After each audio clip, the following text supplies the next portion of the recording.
The blizzard hit without warning, a white wall swallowing the research outpost whole. Nathan swore as the temperature plummeted, the thin layer of air between his skin and his thermal suit already fighting a losing battle. Then he heard a faint, desperate sound carried on the wind, a sound that definitely wasn't human. The wind howled like a banshee, clawing at the metal shell of the outpost. Outside, visibility was down to mere feet, the world reduced to a swirling vortex of white. Inside, the red digits of the temperature gauge on Nathan's wrist blinked insistently, 45 degrees Celsius and dropping.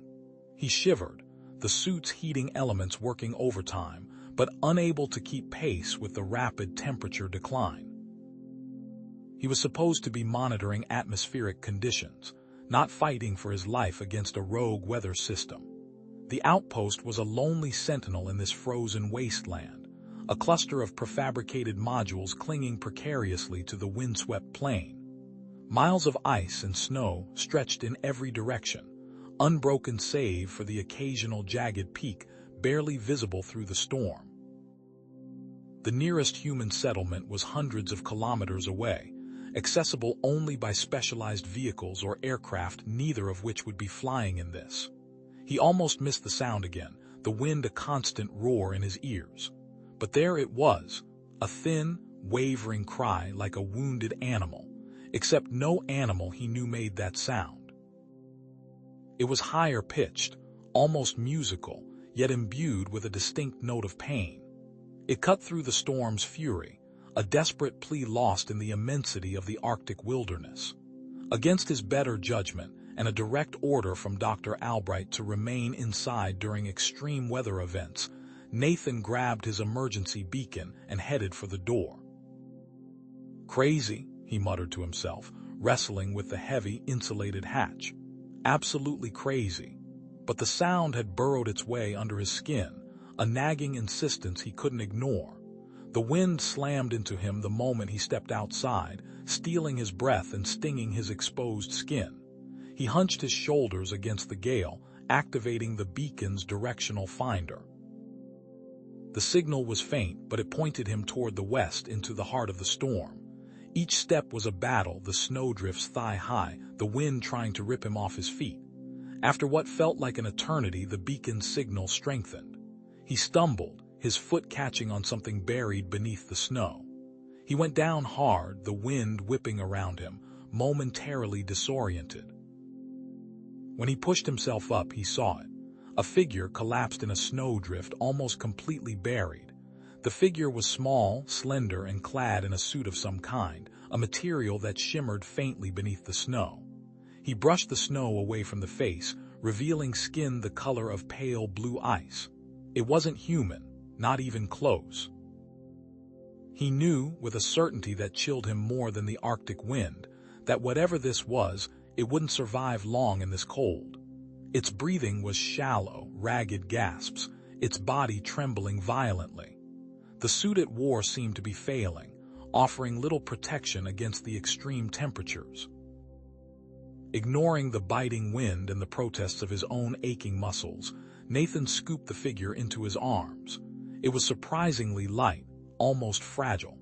He adjusted his grip, cradling it close to his chest, and began the arduous trek back to the outpost, each step a victory against the storm's relentless assault. Back inside, he laid the figure gently on a cot in the medical bay. Stripping away the outer layers of the strange suit, he revealed a body even more delicate than he'd imagined. The blue skin was mottled with cold, the limbs unnaturally thin. He grabbed a thermal blanket and wrapped it around the figure, then started the cot's heating unit, setting it to maximum. But it wasn't enough. The figure's breathing remained shallow and erratic, its body continuing to shiver uncontrollably. The temperature gauge on the cot stubbornly refused to climb, hovering just above freezing. Whatever this creature was, it needed far more warmth than a human. Desperation clawed at him. He knew what he had to do, even as his mind screamed against it.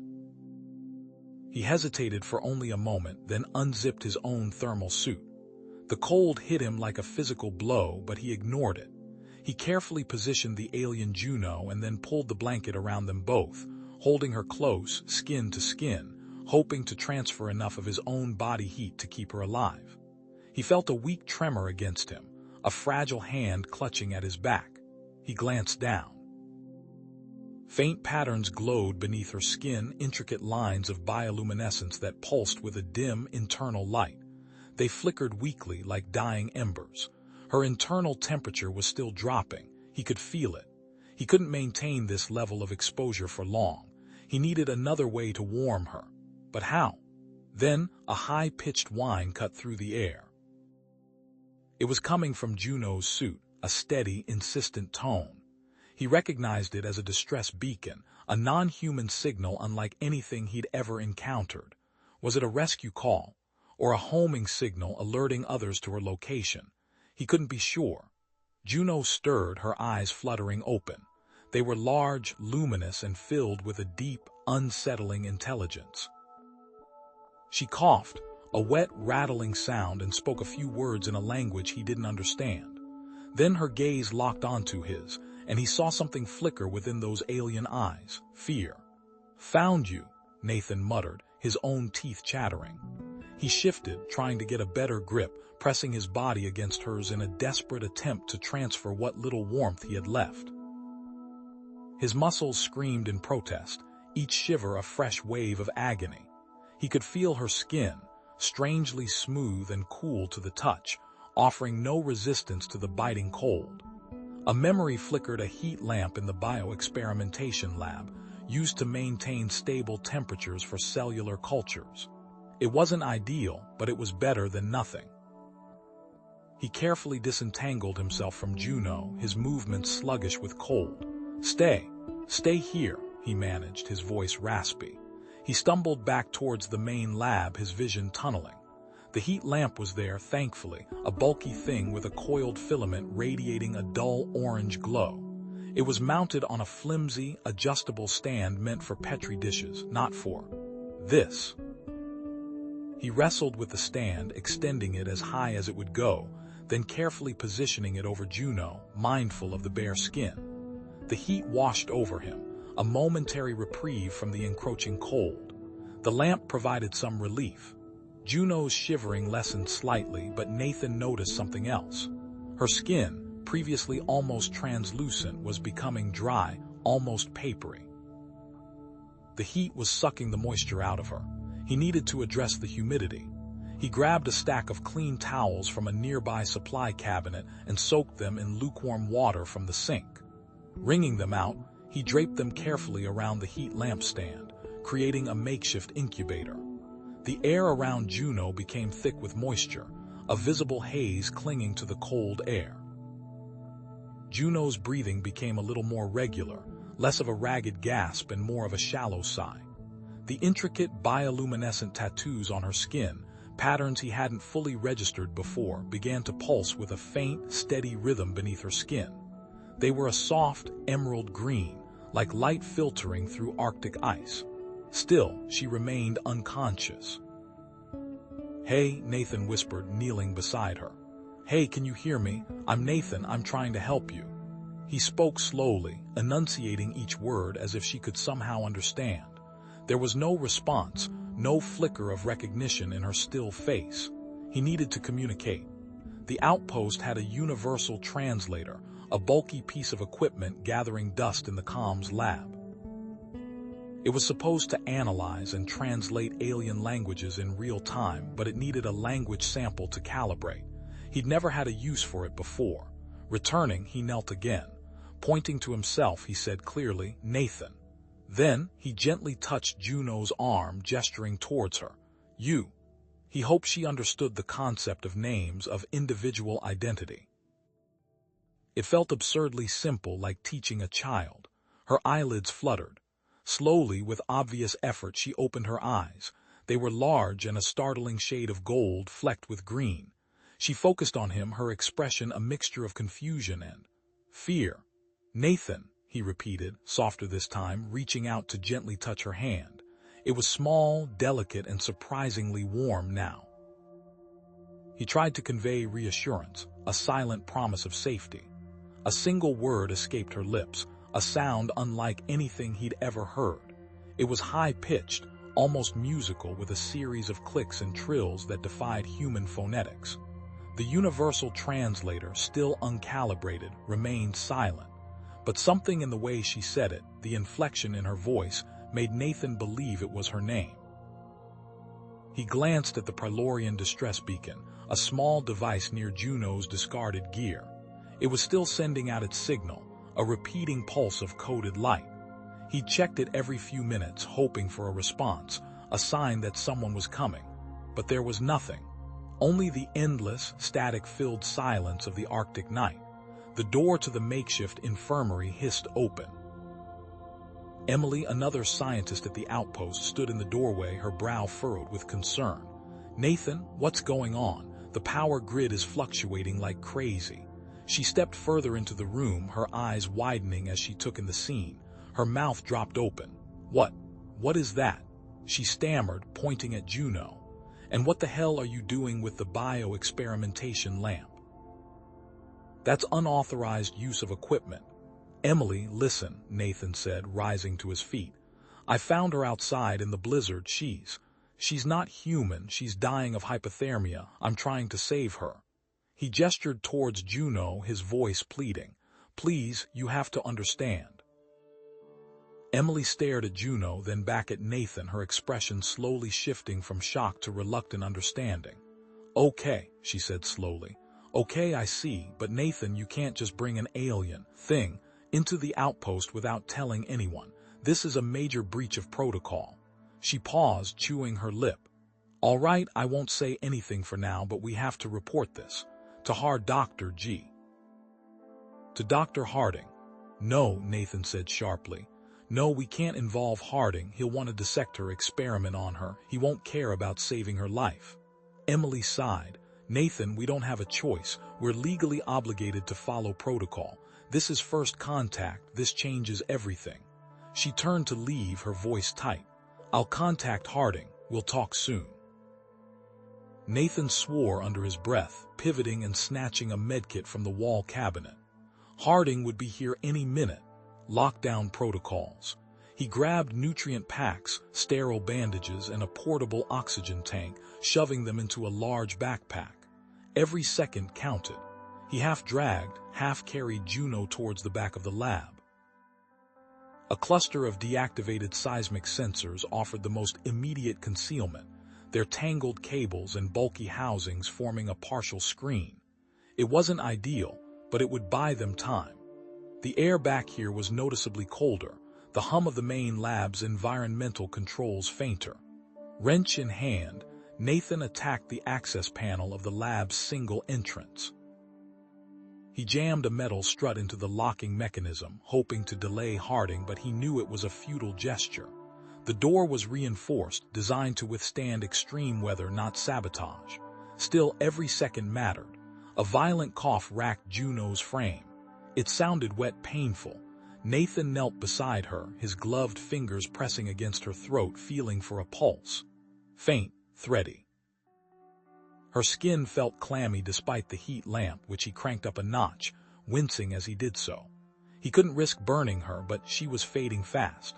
Juno's hand clamped onto his forearm with surprising strength, her grip tight enough to bruise even through the layers of his suit.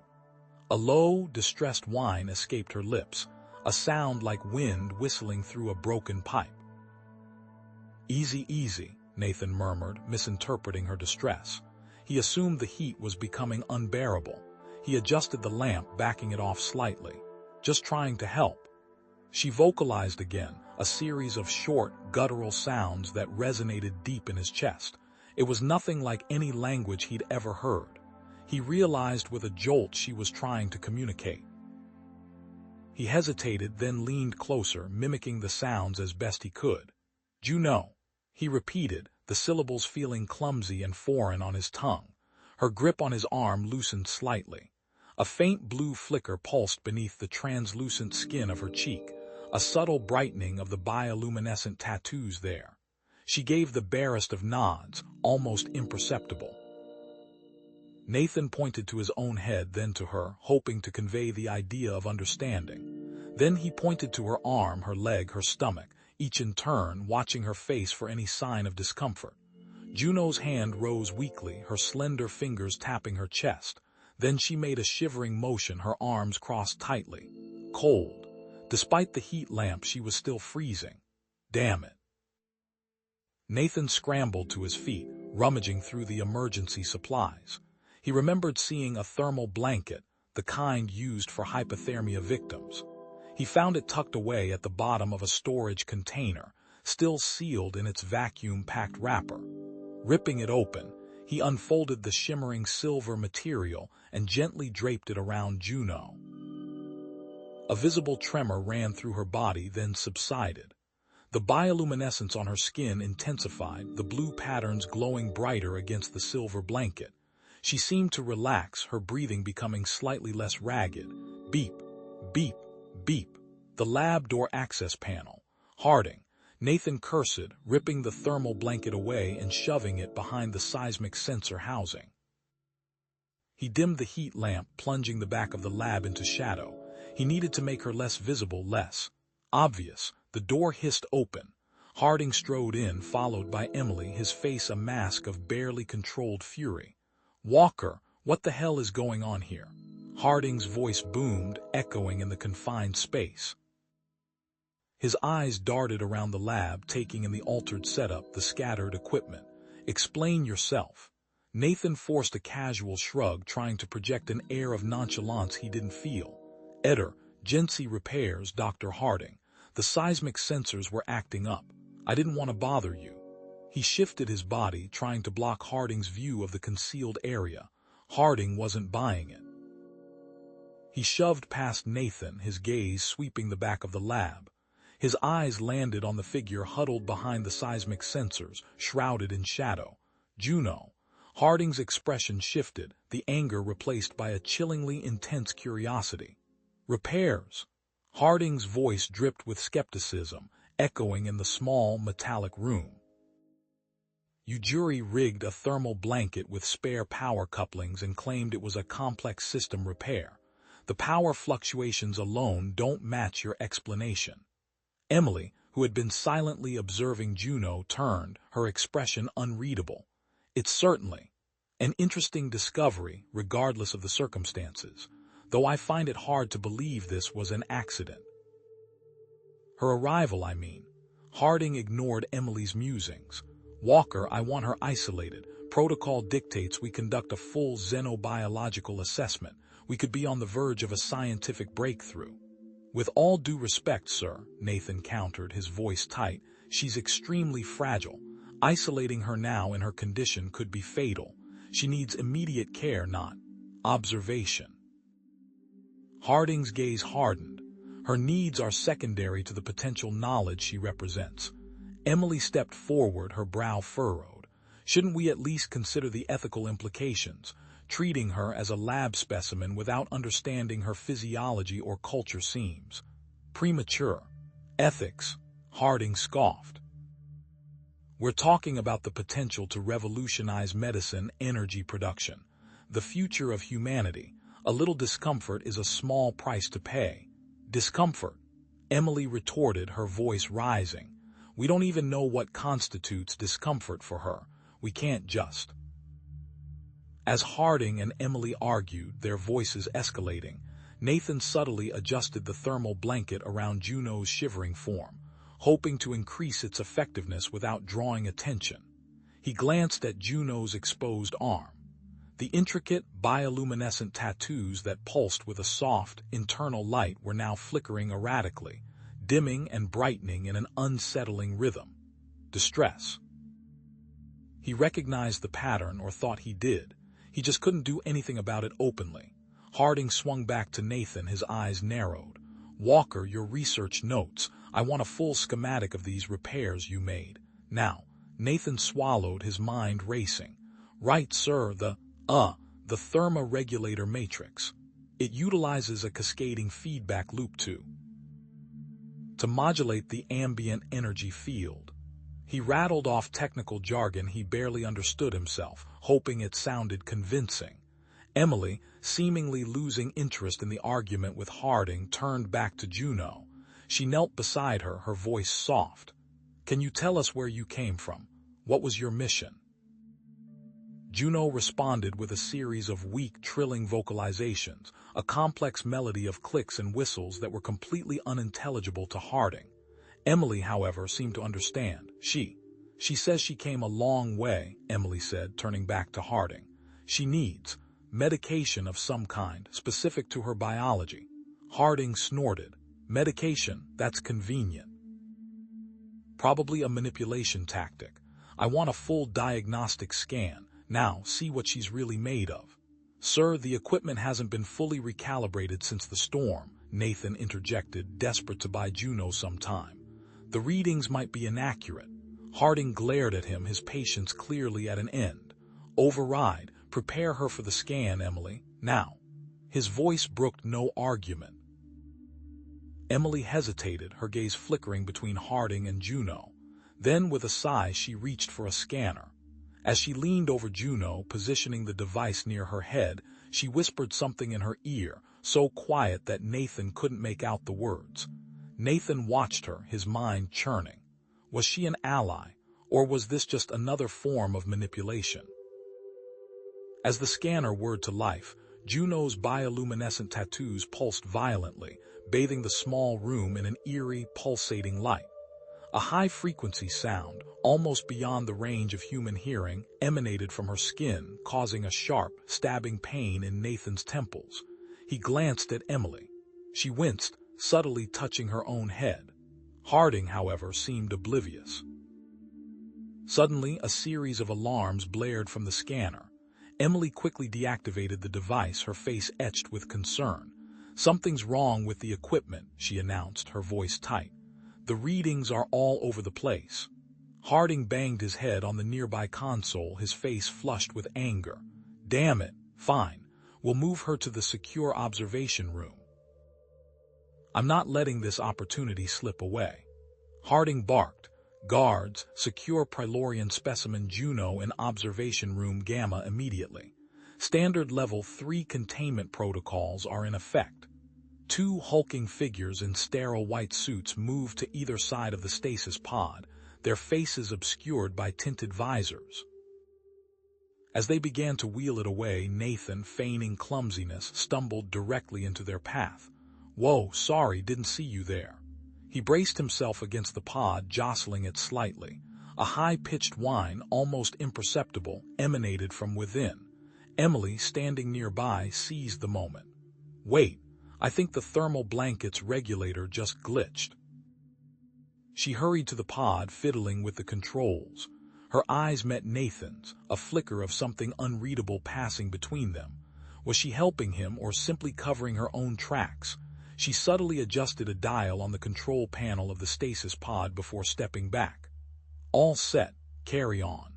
The guards, seemingly unfazed by the delay, resumed their procession. The observation room loomed ahead, a sterile cube of reinforced steel and transparent polymer. As the doors hissed open, Nathan saw it was more than just a room. It was a cage. The walls were lined with sensor arrays, cameras, and gleaming metallic probes. The air hummed with barely perceptible energy. "Observation Room Gamma is a fully shielded environment," Harding announced, his voice echoing slightly in the confined space. "It's designed to prevent any external interference, ensuring the integrity of our data. And of course, it's escape-proof." He gestured to the complex array of instruments. "The automated system will collect a full spectrum of data: neural activity, biosignatures, atmospheric analysis. Nothing will be missed." "Neural scans," Nathan challenged, his voice tight. "Those can be invasive, potentially harmful. Are we sure this is ethical, putting Juno through this while she's already—" Harding cut him off with a dismissive wave. "Ethics are for philosophers, Walker. We're scientists. Our job is to observe and record. Any discomfort is a necessary sacrifice for the advancement of knowledge." Inside the pod, Juno's condition was visibly worsening. The intricate patterns of her bioluminescent tattoos, once vibrant and mesmerizing, were now flickering erratically, their glow fading to a dull, sickly green. Her breathing, shallow and raspy, was barely audible above the hum of the equipment. Monitors displayed a cascade of declining vital signs. Nathan, his gaze fixed on Juno, noticed a subtle pattern in the flickering tattoos. It was faint, almost imperceptible, but he recognized it as a deliberate attempt at communication. Each pulse seemed to correspond to a direction, then a number. She was trying to tell him something, a location. Emily, her brow furrowed, stepped closer to the monitors. Dr. Harding, her vitals are plummeting. She's exhibiting signs of multiple organ failure. Her physiology simply isn't compatible with our atmosphere, even with the modified life support. We need to stabilize her, not continue the data collection, Harding snapped, his eyes glued to the readings. We're on the verge of a breakthrough. A few more minutes won't make a difference. Desperation clawed at Nathan. He had to do something, anything. While Harding was distracted, he surreptitiously moved towards the observation room's control panel, a sleek, metallic surface embedded in the wall. As he reached for it, he realized it was locked down, a complex series of glowing symbols guarding access. Emily, seemingly sensing his intent, created a diversion. Dr. Harding, I'm detecting a power surge in the containment field. It could compromise the integrity of the readings. She pointed frantically at a flickering display, her voice permeated with practiced concern. Harding, momentarily distracted, turned his attention to the display. What? Show me. Taking advantage of the chaos, Nathan fished a paperclip from his pocket, quickly straightening it. With practiced dexterity born from years of tinkering with electronics, he probed the panel's access port, bypassing a portion of the security system. A faint click echoed in the room. Harding, his eyes narrowing, turned back to Nathan. What do you think you're doing, Walker? Just fixing a technical glitch, Emily interjected, her voice surprisingly firm. I noticed it earlier, didn't want it to affect the data collection. Her allegiance remained frustratingly unclear, but it was too late. Inside the stasis pod, Juno, gathering the last vestiges of her strength, focused her energy. The bioluminescent tattoos flared brightly one last time, projecting a holographic image onto the observation room wall. A jagged mountain range, a frozen lake, and a pinpoint of light indicating a location. Her downed ship. Harding, his face contorted with rage, pounded his fist on the console. That's enough. Walker, Davies, you're both relieved of duty, effective immediately. Guards, place them under temporary security lockdown. The guards, their movements swift and brutal, seized Nathan and Emily, dragging them away from the observation room. As they were pulled through the door, Nathan caught one last glimpse of Juno, alone and fading, trapped inside her technological prison. Alarms began to blare, their shrill cries echoing throughout the facility. We're going back in. Nathan was already sketching a crude map on a discarded data slate. The east wing is mostly maintenance tunnels. Cameras are sparse, motion sensors are clustered around the main labs. We can slip through the ventilation shafts to bypass the primary security checkpoints. Emily watched him, arms crossed. Harding's tightened security since Juno escaped. There's a new thermal lock on the observation room door. You won't get through without a level 5 keycard override. Nathan stopped sketching, his heart made. You have one. Emily hesitated, her gaze flicking towards the reinforced door they just exited. I do. But I'm only helping if you promise to hear me out afterward. Everything I have to say. Suspicion coiled in Nathan's gut, but Juno's fading life hung in the balance. Fine, I promise. Now let's move. They moved quickly, sticking to the shadows. The east wing was a labyrinth of pipes and conduits, the air thick with the metallic tang of coolant. Twice they had to flatten themselves against the wall as guards patrolled the corridors, their heavy boots echoing in the confined space. They reached the observation room door. As expected, it was sealed tight. Thermal lock, Nathan muttered, examining the panel. Damn it. He pulled out the paperclip already bent into a makeshift pick. This will take time. Emily stepped forward, holding out her key card. It'll also trigger an alarm if you botch it. I can bypass the system directly, but it'll leave a level 5 access log. Nathan hesitated, then nodded. Do it. The door hissed open. Inside, the scene was worse than he'd imagined. Juno lay motionless in the stasis pod, her skin almost translucent. The automated data collection system whirred and clicked, sensors plastered across her body, recording every agonizing fluctuation.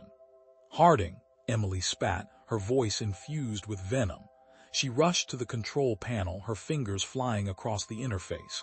I can shut this down. I have some medical training. She deactivated the data collection system. But Harding's locked me out of the core systems. I can't adjust the environmental controls. What the hell, Emily? Nathan demanded, his voice rising. Whose side are you on? You helped Harding capture her in the first place. I was trying to protect her. Emily shot back, her eyes flashing. Harding said he was running diagnostics, not this. He's gone too far. He's locked me out and is running experiments he knows are unethical. Unethical? You're worried about ethics now? Nathan scoffed. You handed her over to him. I thought I could control the situation. Emily's voice cracked. I thought I could help her, but Harding, he's obsessed. He won't listen to me. They stood there, locked in a silent battle of wills, Juno's life hanging precariously in the balance. Finally, Nathan sighed, the anger draining from his face. We can argue about this later. Right now, we need to get her out of here. Can you help me? Emily nodded, her expression softening. Yes, I can. Nathan turned his attention back to the stasis pod. The temperature gauge was plummeting. We need to stabilize her. The thermal regulators are offline. I can reroute the heating system to pump warm air into the pod, but it'll take a few minutes. While Nathan worked, Emily accessed Juno's data logs. Her last message. It wasn't just gibberish. It was a set of coordinates. They point to a location just beyond the facility near the Blacktooth Mountain formation. Blacktooth? Nathan frowned. That's just a pile of rocks. Not exactly, Emily said, pulling up geological scans on a nearby monitor. The formation is unusual. The rock composition is unlike anything else in the area. It's like it was placed there. I think there might be something under it. Something like what? Like a structure, Emily replied, her voice barely a whisper. Maybe even Prilorian. They worked together efficiently and silently. Nathan rerouted the heating system, the temperature in the stasis pod slowly climbing back to a safe level. Emily prepared a maintenance vehicle, loading Juno's stasis pod onto the back. They managed to slip out of the facility unnoticed, using a network of service tunnels that bypassed the main security checkpoints. As they approached the Blacktooth Mountain formation, the sensors on the vehicle began to flicker erratically. Energy readings, Emily said, her voice tight. Off the charts. There's something here, something big. They drove closer, the mountain looming before them.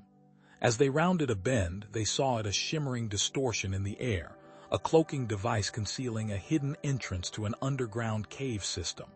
Inside, the cave opened into a vast chamber. In the center, partially collapsed, was Juno's scout ship. But that wasn't all. The walls of the cave were lined with ancient structures, intricate carvings etched into the rock, technology far beyond anything they had ever seen. Emily stared at the structures, her face pale. This is incredible. What is it? Nathan asked, his voice hushed with awe. Emily's tone changed, growing cold. This is where they first came. Where the Prilorians first came to Earth, long before humans even walked upright. They sent a scout team to see if Earth was habitable. They decided it wasn't, so they left. But they left this place behind. She looked at Nathan, her eyes hardening. That's why they sent Juno's troop here now, to see if the planet is ready, and to secure this technology. She raised a pulse pistol, pointing it directly at Nathan's chest. I'm not working for Harding, Nathan. I'm here for the Prilorians, and my mission supersedes Juno's safety. Used for it in the future, Emily finished, her voice echoing in the cavern. I'm acting to ensure a peaceful resolution with this tech. Nathan stepped closer, his breath misting in the frigid air. Peaceful resolution, by potentially condemning an entire species. Emily, think about what you're saying. Should the Prilorians return to old patterns of conquest? He reminded her, you were worried about Juno's safety just moments ago. Emily's gaze flickered. Prilorian society isn't monolithic, Nathan. There's a faction, a powerful one, that wants to use this technology for expansion. And there's another, the one Juno represents, that wants to keep it hidden to prevent its misuse. But what if it could be used for good? Nathan countered, his voice rising with conviction. To solve problems on Earth or to help other species. Imagine the possibilities. He gestured around at the ancient tech. Humanity has always used new discoveries to improve lives. Emily remained unmoved, her expression a mask of tenacity, but a flicker of doubt crossed her face. A tiny crack in her willpower. It's too dangerous, she said, but the words lacked their earlier force. Suddenly, a low rumble vibrated through the cavern floor. The stalactites overhead swayed, casting dancing shadows. Dust rained down from the ceiling. Juno began to stir within her stasis pod. A low humming sound emanated from the structure, resonating with the alien architecture around them. The air crackled with an unseen energy. The bioluminescent tattoos on Emily's face began to glow brighter. Emily's eyes widened. She's activating it, she breathed, more to herself than to Nathan. Juno is the key. That's why the expansionist faction wants her, to control this weapon. Juno's safety just became paramount. Nathan saw an opportunity. Then we work together, he said, stepping closer to Emily. We stabilize this technology, prevent it from falling into the wrong hands, and we save Juno. Emily hesitated, her eyes darting between Nathan and the humming stasis pod. She began, then stopped. She clearly was having a hard time making a decision. Finally, she nodded, a reluctant agreement in her eyes. All right, we work together. Your knowledge of this system, is more valuable than my assumptions. They moved towards the stasis pod, the humming growing louder. Nathan, guided by Emily, began manipulating the Prilorian controls, his human ingenuity finding solutions to the limitations of the alien technology. They worked in tandem, their movements becoming synchronized as they fought to control the surging energy. It's designed to create a wormhole, Emily said, her voice tight with concentration. To travel between worlds, but it's unstable. If we don't control it, it could destroy Earth. Emily pointed at a series of codes on a screen. These codes, they're the proper access for Juno's ship. If she activates them, it will prevent it from being used as a weapon. It will restore her team's standing. As they worked, Emily began to open up, revealing more about her past and her reasons for becoming a spy. I was orphaned by an expansionist mission, she confessed, her voice barely a whisper. I saw what they did, the destruction, the suffering. I couldn't stand by and let it happen again. Suddenly, the cave entrance exploded inward. A group of heavily armed Prilorian soldiers stormed into the cavern, their weapons raised. At their head stood a ruthless-looking commander, his face etched with drive. Emily, the commander barked, his voice echoing through the cavern. Hand over Juno and the technology, now. Emily stood her ground, her eyes blazing with defiance. I won't let you use this for conquest. The commander sneered. Juno's team was rogue. They disobeyed orders, refused to use this technology as intended. They are subject to Prilorian law. Emily stepped in front of Juno's pod, her arms outstretched. Get away from her. The commander gestured to his soldiers. Seize them. The soldiers surged forward. Nathan reacted instantly, throwing himself into the fray. He used a series of quick, precise strikes, disarming 2 soldiers before they could react. A swift kick to the knee of another sent him sprawling. Human combat techniques, honed over centuries of conflict, were surprisingly effective against the Prilorian soldiers, creating a much-needed distraction. Emily joined the fight, firing her weapon with deadly accuracy. She and Nathan fought side by side, their movements coordinated, their trust growing with each passing moment. But they were outnumbered and outgunned. Then, a blinding light erupted from Juno's stasis pod. The humming intensified, reaching a deafening crescendo. The Prylorian soldiers stumbled back, clutching their heads in pain. The pod shattered. Juno floated in the air, her eyes glowing with an otherworldly energy. She saw Emily being threatened. The cave shuddered, dust and small rocks raining down as Juno's energy dissipated. Several Prylorian soldiers lay groaning, momentarily stunned, their metallic armor sparking. The air crackled with residual energy, smelling of ozone and burnt stone. Nathan didn't hesitate. Scrambling over the uneven ground, he snatched a discarded Prylorian pulse rifle from the grip of a fallen soldier. The weapon felt alien in his hands, cold and angular, but the power cell indicator glowed a promising green. He flipped the selector switch, noting the unfamiliar symbols with a quick glance, trusting his instincts. Emily stood frozen, her hand hovering over her own weapon. Her face was a mask of conflict, her brow furrowed as she watched Juno, indecision warring with her orders. The Prylorian commander, a hulking figure with crimson markings etched into his armor, seized the opportunity. He slammed the butt of his rifle into Emily's head, sending her sprawling. "Insolent traitor," he snarled, turning his attention to Juno. "You will come with me one way or another." He ignored Emily's weak protests. "This tech is unstable. You can't just..." Nathan, seeing his chance, acted. He knew the cave's layout intimately, having mapped it extensively during his initial surveys. Aiming his new weapon at a precarious section of the cave wall, he unleashed a short burst. The rock groaned, then fractured. A cascade of debris roared down, blocking the commander's path and further destabilizing the already damaged cavern. A jolt, like a static shock, ran through Nathan's mind. Images flooded his consciousness, a twisting tunnel, a faint blue light, a series of glyphs etched into the rock. Juno's voice, not spoken but felt, echoed in his thoughts. "Escape. That way. Hidden path."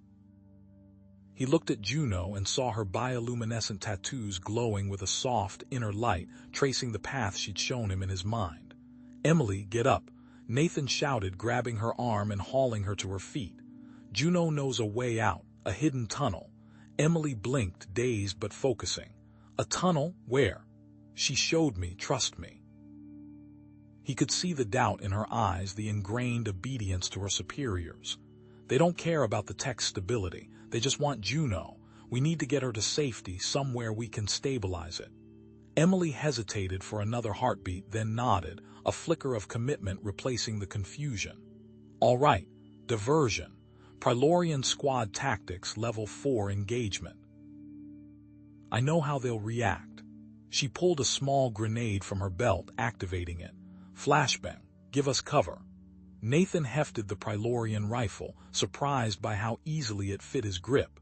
He'd always been a quick study, adaptable to new situations. He fired a series of controlled bursts at the remaining soldiers, suppressing their advance while Emily tossed the grenade. The cave erupted in a blinding white light, followed by a chorus of disoriented shouts. Using the chaos as cover, they sprinted towards the section of wall Juno had shown him. A narrow opening, almost invisible against the rock face, revealed itself as they approached. It was a tight squeeze, but they managed to squeeze through, leaving the stunned Prylorian soldiers behind. The tunnel sloped downwards, the air growing thick with the smell of ozone and damp stone. The walls were smooth, almost polished, hinting at a purpose beyond natural formation. As they rounded a bend, the tunnel opened into a larger chamber. Before them stood a massive archway, framing a dark, yawning passage. In front of the archway, a control panel. "This is..." "A transport tunnel," Emily breathed, awestruck. "Ancient Prylorian tech. I've only read about these." The commander's voice echoed from behind them. "You cannot escape us. The scout will be retrieved or the planet will be forfeit." Nathan ignored him, his attention fixed on the control panel. It was a chaotic jumble of symbols and glowing lights, but something about its design resonated with him. His fingers danced across the surface, probing, testing, feeling for a pattern. He'd always had a knack for understanding complex systems, a talent that had served him well in his research. Emily gasped, pointing to a series of symbols etched into the panel. Those are fail-safe indicators. This system is unstable if we activate it without proper calibration. Nathan frowned, his mind racing. We don't have a choice. He pressed a sequence of buttons, guided by a hunch, a sense of intuition. The tunnel hummed with power, the air crackling with energy. A series of lights flashed green, then red, then green again. The archway shimmered, resolving into a circular portal. A transport pod, sleek and metallic, emerged from the portal, hovering silently before them. "Get in," Nathan yelled, shoving Emily towards the pod. They clambered inside, the pod ceiling shut with a hiss. Nathan fumbled with the controls, mimicking the symbols he'd seen on the panel outside. The pod lurched forward, plunging into the portal. Behind them, the commander and his remaining soldiers piled into another pod, their faces contorted with rage. The chase was on. The tunnel twisted and turned, the pod hurtling through the darkness at breakneck speed. Nathan gripped the controls, struggling to maintain a semblance of control. The ride was rough, the pod bucking and swaying violently. "Where does this tunnel lead?" Nathan shouted over the roar of the engines. Emily clung to her seat, her face pale. There's a hidden research facility, underground, built by the Prilorians long ago. They were studying Earth's energy signature. The pod bucked violently, throwing them against the walls. Alarms blared, red lights flashing. With a screech of metal, the pod careened off course, smashing through a section of weakened tunnel wall. Then everything went black. Nathan groaned, his head throbbing. He pushed himself up, wincing in pain. The pod was a mangled wreck, half buried in rubble. Emily lay beside him, unconscious but breathing. He pulled her free of the wreckage, then stumbled out into the open. He was in a large cavern, dimly lit by flickering emergency lights. The air was thick with dust and the smell of burnt metal. The pursuing pod was nowhere to be seen. As his vision cleared, he made out a series of structures in the distance, metal buildings, humming generators, blinking lights. It was a research facility, just as Emily had said, but it wasn't abandoned. A figure emerged from one of the buildings, squinting in the dim light. He was tall and thin, with a familiar shock of brown hair. He wore a lab coat and his face was etched with concern. "Nathan," he called out, his voice tinged with disbelief. "What in God's name are you doing here? And what is that Prilorian tech doing with you?" Nathan stared at the man, his palms sweating. It couldn't be. "David," he whispered, his voice hoarse. "David, is that you?" His brother stopped a few feet away, his expression hardening. "Yeah, it's me. Now tell me what's going on, Nathan, and why you brought aliens to our doorstep. What in God's name, doctor, going on here, Nathan? Doctor."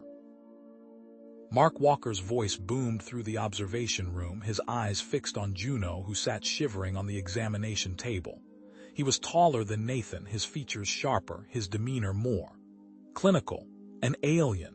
You've brought an alien into a secure research facility." Nathan sighed. "Mark, it's a long story. She was caught in the blizzard. We couldn't just leave her to die."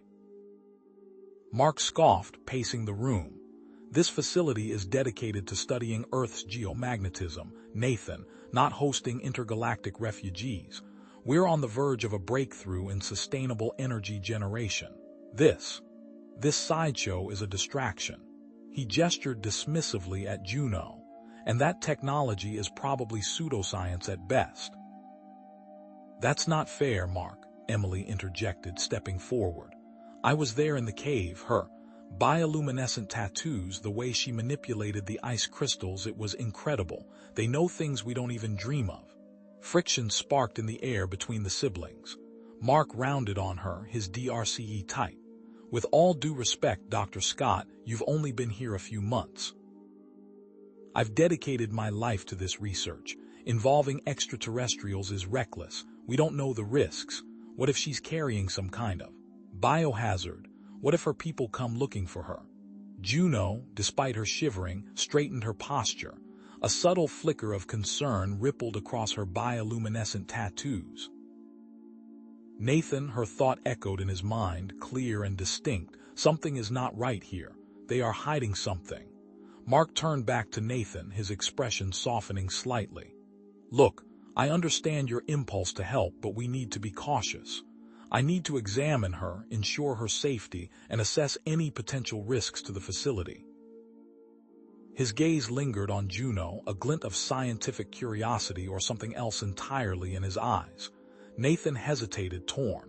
He trusted his brother, but Juno's warning resonated within him.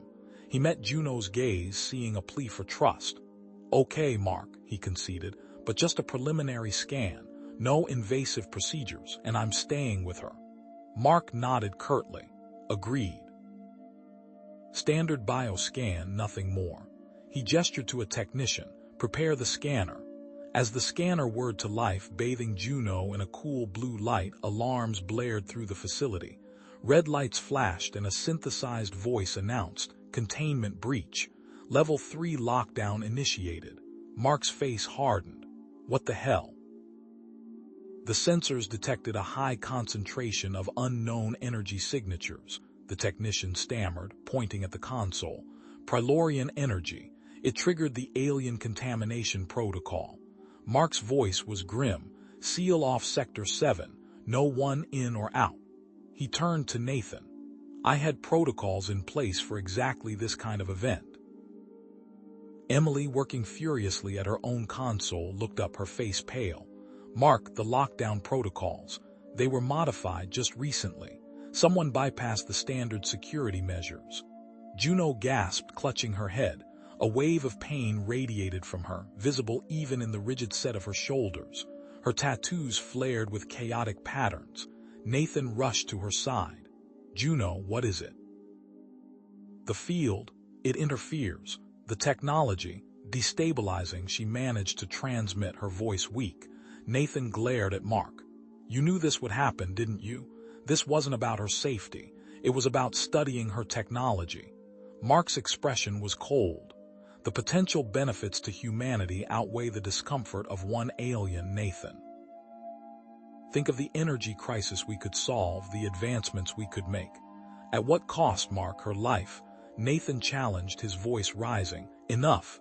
Emily shouted, stepping between them. This is insane. We need to get her out of here. She grabbed Nathan's arm. I know a way around the lockdown. She pulled Juno off the table. Emily, that's insubordination, Mark barked. Maybe, Emily shot back, but it's also the right thing to do. She guided Juno towards a maintenance tunnel behind the scanner. As they hurried through the narrow passage, Juno gasped. The geomagnetism. This facility. It is built upon a nexus point, a place of great power. What are you talking about? Nathan asked, his voice tight with urgency. My people. We also sensed it. We believe it to be key to stabilizing the atmosphere, allowing us to terraform this planet and establish a permanent colony, Juno said, her breathing ragged. Nathan stopped dead in his tracks, realization dawning. Mark. He doesn't just want to study the technology. He wants to weaponize the geomagnetism. He's been waiting for a power source. Suddenly, the tunnel walls shimmered, and a translucent blue field sprang into existence, blocking their path. Mark's voice echoed through the tunnel. I'm sorry it had to come to this, Nathan, but the potential is too great. I'm activating the containment field. I need to study the interaction between her technology and the Earth's geomagnetism, and I can't risk her escaping. Cornered, Juno cried out, the geomagnetism. It reacts to my people's technology in a way we had not predicted. It is the final ingredient that allows us to make this planet our new home. Before Nathan could react, the facility's alarm system blared again, a new, more urgent tone cutting through the air. Warning. Unidentified vessel approaching. Prilorian signature detected. The patrol passed, their heavy boots echoing down the sterile corridor. Nathan pressed his back against the cold metal wall, his breath clouding in the recycled air. Emily, beside him, kept watch, her hand hovering over the sidearm she'd managed to borrow from a distracted guard. Juno leaned heavily on Nathan, her usually vibrant emerald skin now a sickly pale green. Each pulse of the facility's containment field sent visible shimmers across Juno's skin, and her bioluminescent tattoos flickered erratically beneath the surface, a chaotic storm of light and color usually reserved for moments of extreme emotional distress. Her shallow breaths hitched in her throat. The containment field wasn't just suppressing her abilities, it was tearing apart the delicate technology interwoven with her biology, tech that had been implanted to regulate her body temperature. "We need to move," Nathan whispered, his voice tight with concern. "She's not going to last much longer." He glanced at a schematic of the facility etched onto a nearby maintenance panel. An idea sparked. "The ventilation system," he muttered. "It's old, but I might be able to reroute some of the exhaust vents to flood a section of the lower levels, create a diversion." Emily nodded, understanding flashing in her eyes. "Worth a shot. I can cover you." Nathan moved quickly, his fingers flying over the panel. He bypassed security protocols, rerouting the airflow. A low rumble vibrated through the floor, followed by a series of muffled alarms in the distance. "That should buy us some time," he said, wiping sweat from his brow. Suddenly, a high-pitched whine filled the air, the unmistakable sound of a Prilorian communication signal. Emily scrambled to her console, her fingers dancing across the keyboard. "It's heavily encrypted," she said, her voice strained. "But I'm getting conflicting data. Something's not right." After several tense minutes, Emily's fingers stopped. Her face was grim. "Got a fragment. It's disturbing. Sounds like some of them want Juno dead." The air in the narrow corridor seemed to thicken. Nathan's grip tightened on Juno. He met Emily's gaze, a silent understanding passing between them. They were running out of time. They reached a locked security door, a red light flashing ominously above the keypad. "High-level access code required," Emily said, shaking her head. "We're not getting through that without triggering a full lockdown." "I can bypass it," Nathan said, pulling out a small toolkit from his pack. "But it'll take a few minutes." He knelt down, inserting a series of probes into the access panel. The soft clicks and whirs of his tools were amplified in the silence. Juno shivered violently beside him, each tremor sending a jolt of pain through him. Then, a voice boomed over the facility's intercom, amplified and distorted. "Attention all personnel. This is Director Mark Elmsworth. We have a situation. The alien life form currently residing within this facility poses a grave threat to humanity. It must be apprehended immediately. I repeat, it is imperative that this creature is secured." Nathan cursed under his breath. Mark was playing dirty. A series of alarms blared as the facility went into lockdown. Automated turrets emerged from the walls, their barrels swiveling menacingly. "New security measures activated," Emily said, her voice tight with panic. "We need to find another way out, now." They backtracked, adrenaline coursing through their veins. Emily consulted her datapad. "I found a hidden maintenance tunnel," she said. "Leads to the surface. It's our only shot." But the surface meant the blizzard. Nathan hesitated, torn. As if sensing his hesitation, Juno gasped, her hand clutching his arm. Her tattoos pulsed with a frantic rhythm. "The geomagnetic field," she whispered, her voice weak. "Resonating, destabilizing, pain." Nathan understood. The Earth's magnetic field was interacting with her damaged technology, amplifying her suffering. They reached the entrance to the maintenance tunnel, a narrow, grimy opening concealed behind a stack of supply crates. Two security guards stood watch, their weapons raised. "Damn it," Emily muttered. "Heavily guarded." Nathan surveyed the scene, his mind racing. He needed a distraction, something big. Then he spotted them, a group of automated cleaning drones, usually used for sanitizing the facility, now malfunctioning and bumping erratically against the walls. "I have an idea," he said, a spark of inspiration in his eyes. Those drones. I can reprogram them to create a diversion. He quickly accessed the drone control network, rewriting their programming. The drones, now under his control, began to swarm, converging on the security guards. As the guards turned to deal with the rogue drones, a low rumble shook the facility. The Prilorian ship was landing. Alarms blared, lights flashed, and the security forces were thrown into chaos. Their escape was now even more perilous, but their potential rescue was also at hand. Suddenly, Mark's voice crackled over the comms, no longer directed at the facility personnel but at someone else. Prilorian vessel, this is Director Mark Elmsworth of the Arctic Research Facility. I have the alien you seek. I am prepared to offer it in exchange for advanced technology. Nathan's blood ran cold. Mark was selling Juno out. A response came, a cold, alien voice that sent shivers down Nathan's spine. Director Elmsworth, you will hand over the Prilorian immediately. Failure to comply will result in the destruction of this facility. The conflicting signals, Mark's betrayal, the pain, it was all too much. Juno collapsed, her body convulsing. Juno, Nathan cried, catching her as she fell.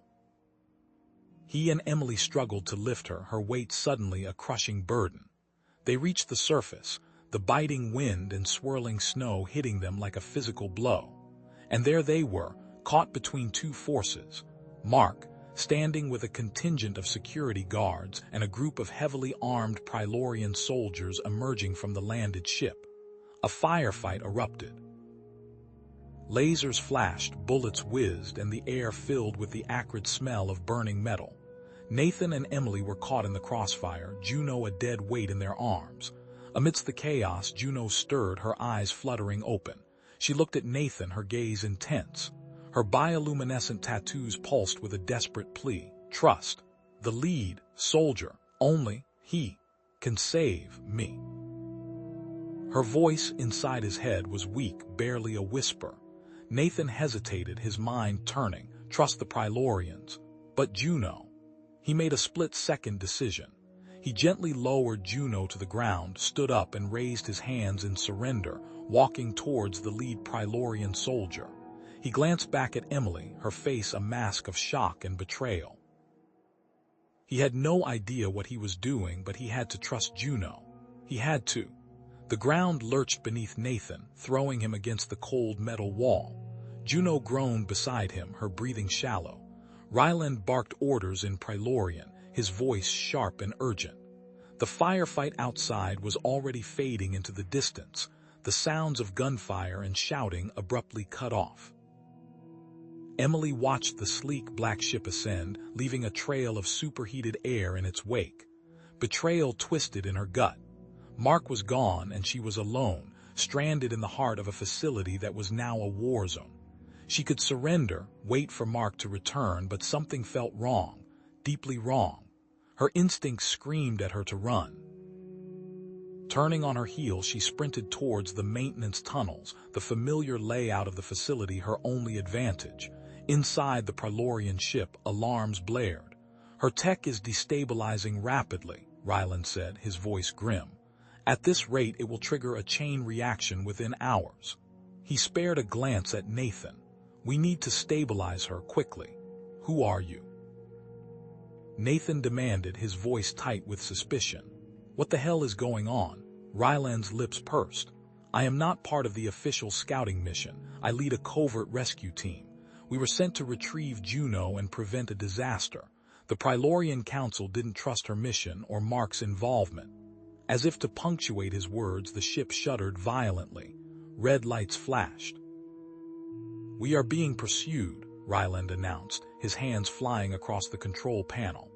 Other Prilorian vessels. They don't want us to succeed. Meanwhile, deep within the bowels of the facility, Emily navigated the maze of maintenance tunnels, her boots echoing on the metal grates. She reached a section that wasn't on any of the official schematics, a dead end. Or so it seemed. A hidden panel slid open with a hiss, revealing a private research lab. Mark's lab. Equipment hummed, screens flickered with indecipherable data, and dissected alien technology lay scattered across the tables. The scope of his ambition was terrifying. Juno gasped, her body convulsing. A wave of pain washed over Nathan, a searing agony that felt both alien and intimately connected. Geomagnetic interference. Amplifying. Destructive potential, her thoughts echoed in his mind, fractured and panicked. More pain. Ryland worked swiftly, attaching a device to Juno's arm.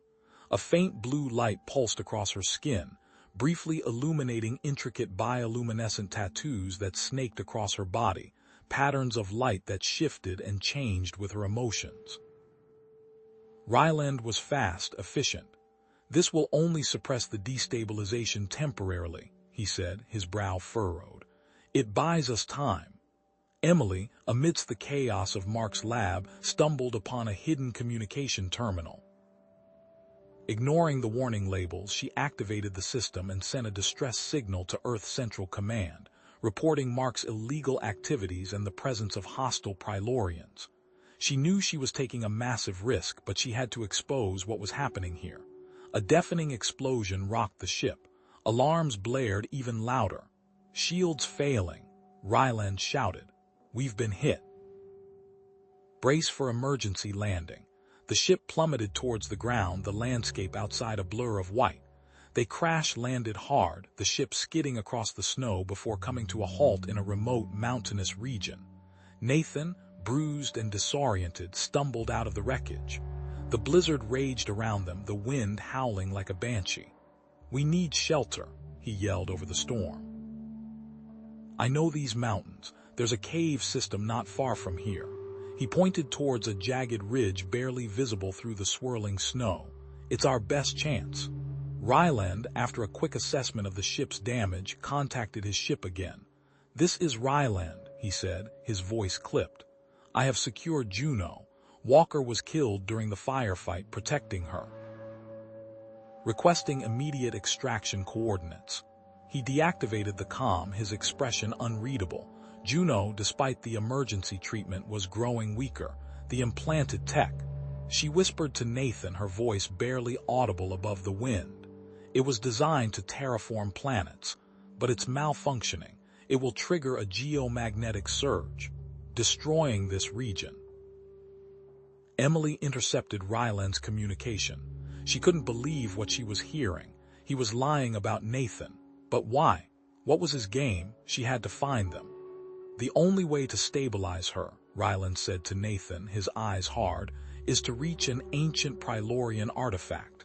It's located deep within these mountains. We call it the resonance core."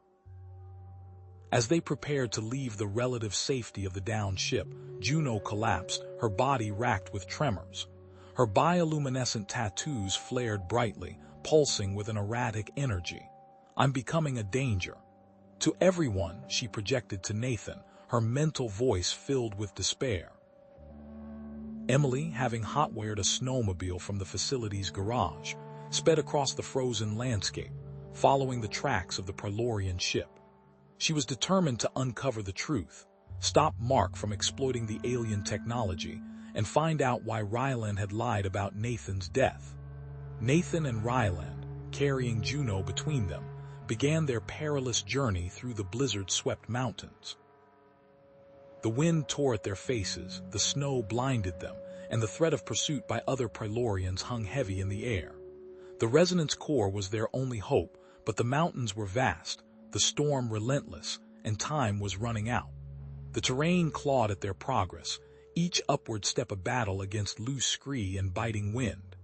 Juno stumbled, her breath catching in ragged gasps.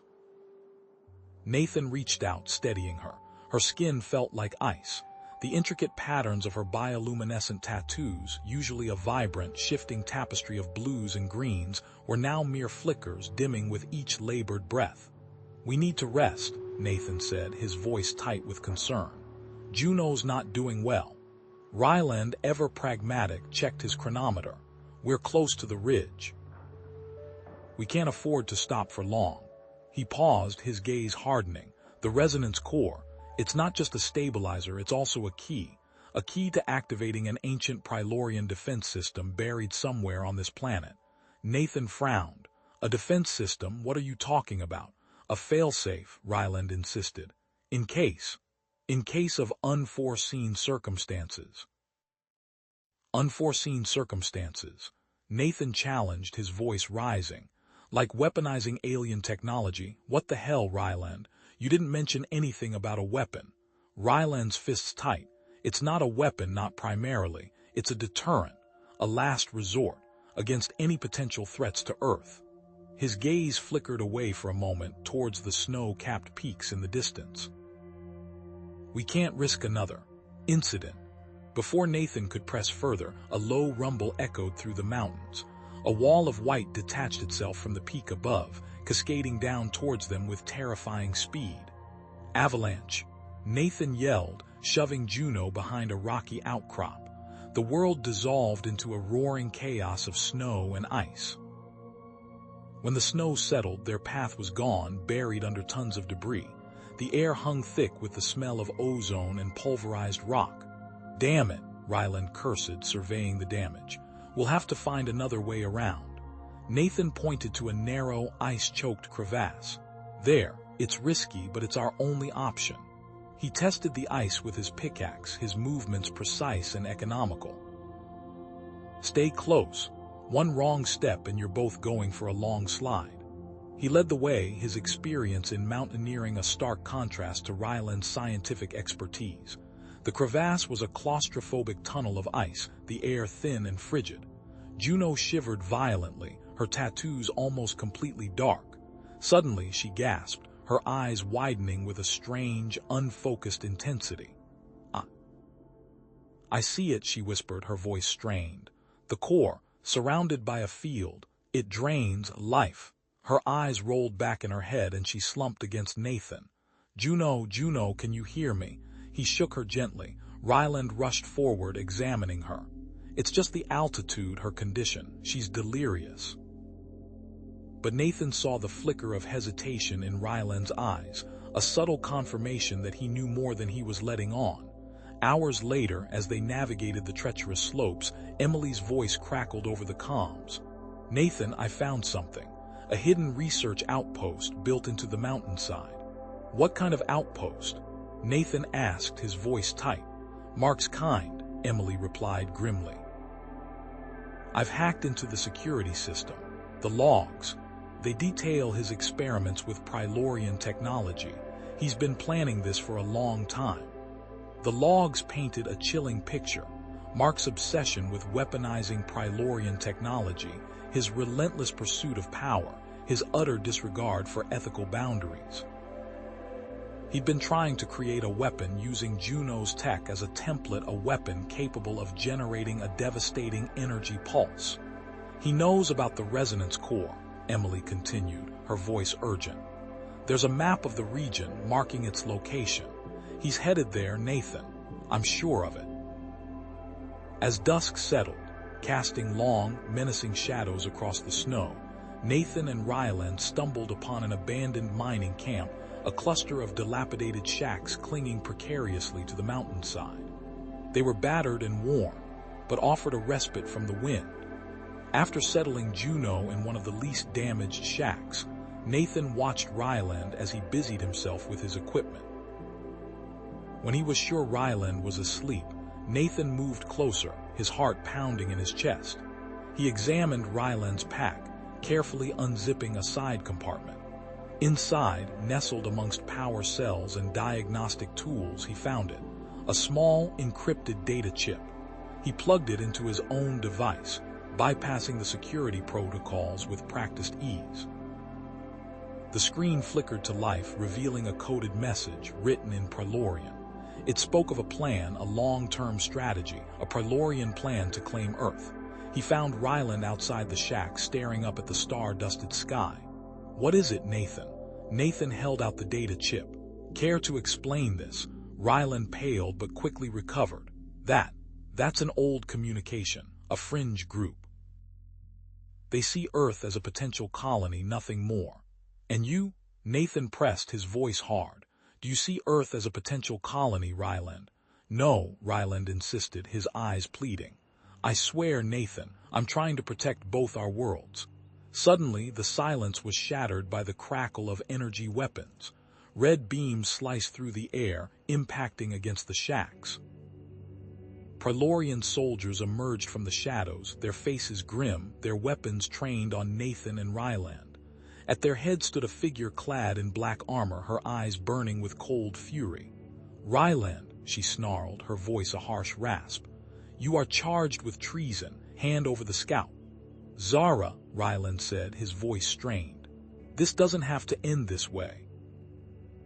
Zara ignored him, her gaze locking onto Nathan. Human, stand aside, or you will die with him. Emily's voice cut through the calm, strained, panicked. Nathan, what's going on? I'm almost there. Before Nathan could answer, Juno cried out. The tattoos all over her body flared with blinding intensity, bathing the camp in an eerie, pulsating light. A wave of energy erupted outwards, knocking everyone off their feet. Darkness descended. Ringing, everything swam in a haze of distorted light.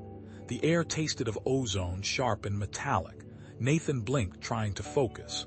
His head throbbed, a dull, persistent ache that radiated from his temples.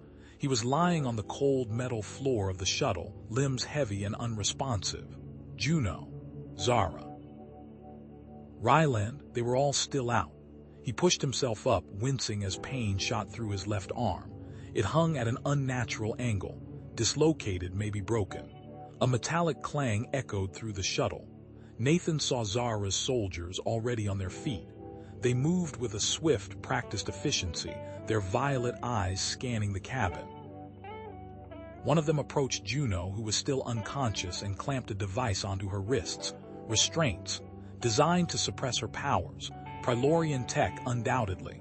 Secure the perimeter, Zara's voice cut through the ringing in Nathan's ears, cold and devoid of emotion. Kill the traitors. Nathan's blood ran cold. Traitors, Ryland and him.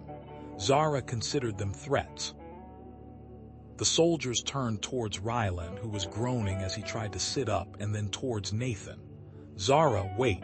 Ryland's voice was thick with panic. I'm loyal, you know I am. I did everything you asked. Zara didn't even glance at him. You failed to secure the resonance core. You fraternized with the human. Your usefulness has ended. She raised a weapon, a sleek black device that hummed with contained energy. She leveled it at Ryland's head. Ryland's eyes widened in terror. He continued to plead, a string of desperate words tumbling from his lips, but his hands. Nathan saw it, a subtle movement, almost imperceptible. Ryland's fingers were manipulating something on the side of Zara's weapon, a barely visible act of sabotage. Zara ignored Ryland's pleas and pulled the trigger. Nothing. The weapon sputtered, a flash of blue light erupting from the side, followed by a puff of smoke. It was a split-second opening. Nathan lunged. He threw himself at Zara, tackling her to the ground.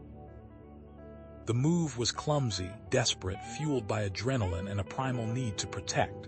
Zara was bigger, stronger, a trained Prylorian warrior. But Nathan had the element of surprise. They grappled on the floor of the shuttle, a chaotic tangle of limbs and grunts. Nathan landed a few blows, connecting with Zara's face, but she quickly recovered. She slammed her elbow into his injured arm and a scream tore from his throat. Stars exploded behind his eyes. Zara threw him off, pinning him to the floor with her knee on his chest. He gasped for air, his vision blurring. You are insignificant, she hissed, her violet eyes burning with contempt. But you will serve as a warning. She stood, brushing herself off. Leave him. I have what I came for. Zara and her soldiers dragged Juno towards the exit of the shuttle. Juno's eyes flickered open. She looked at Nathan, her expression a desperate plea.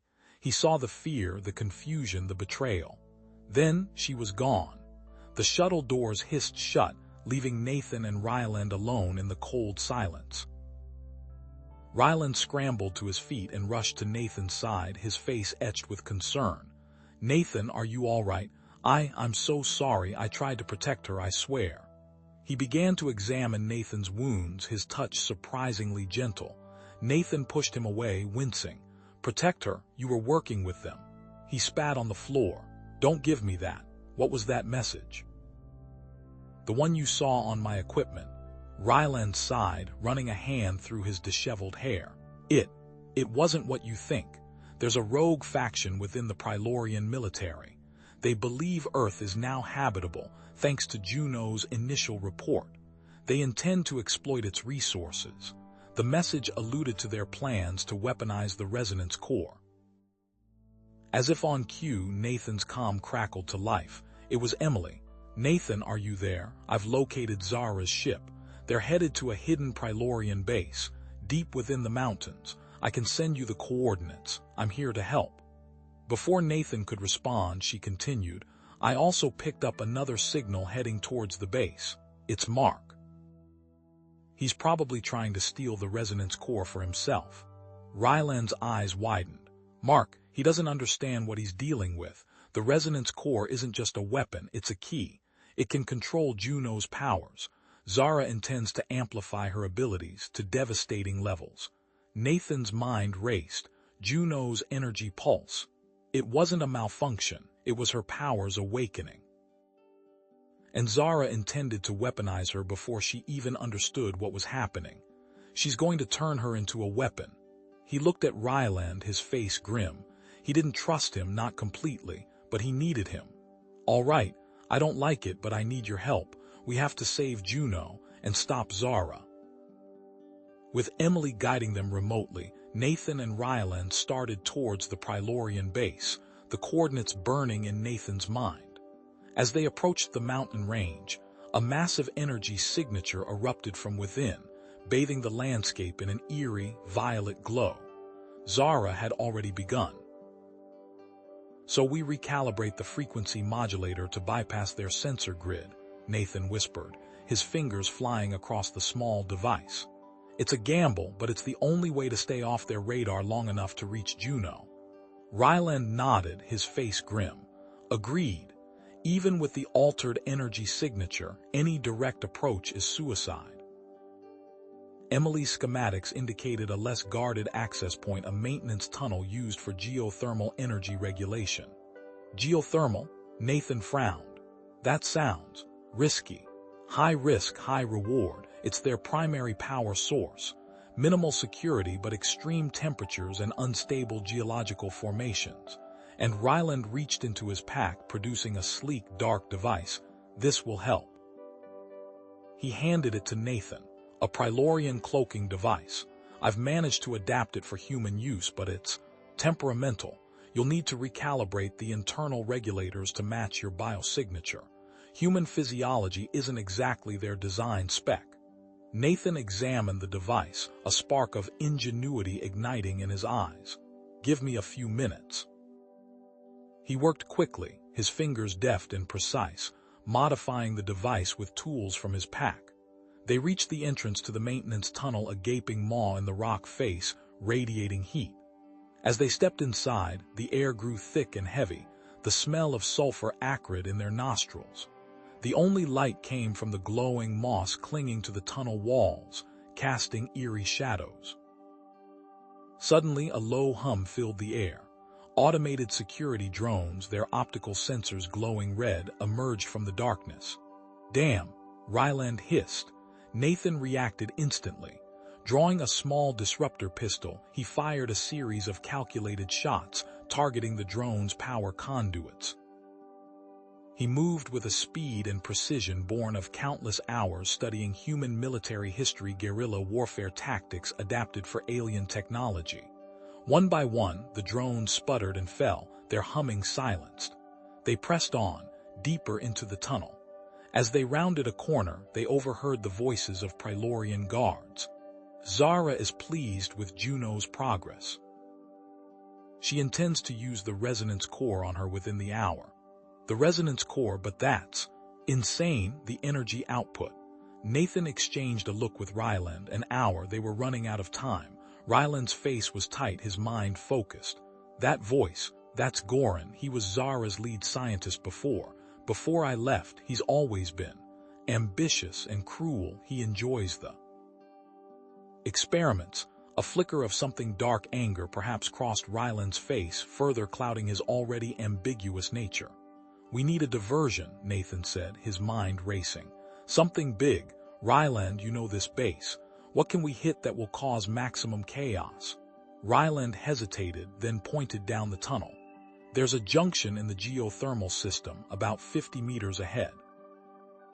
If we overload it, it could cause a temporary shutdown of the base's power grid. Temporary, long enough to get to Juno, but it'll be messy." Nathan nodded. He pulled a device from his pack, a modified piece of research equipment, now rigged as an explosive.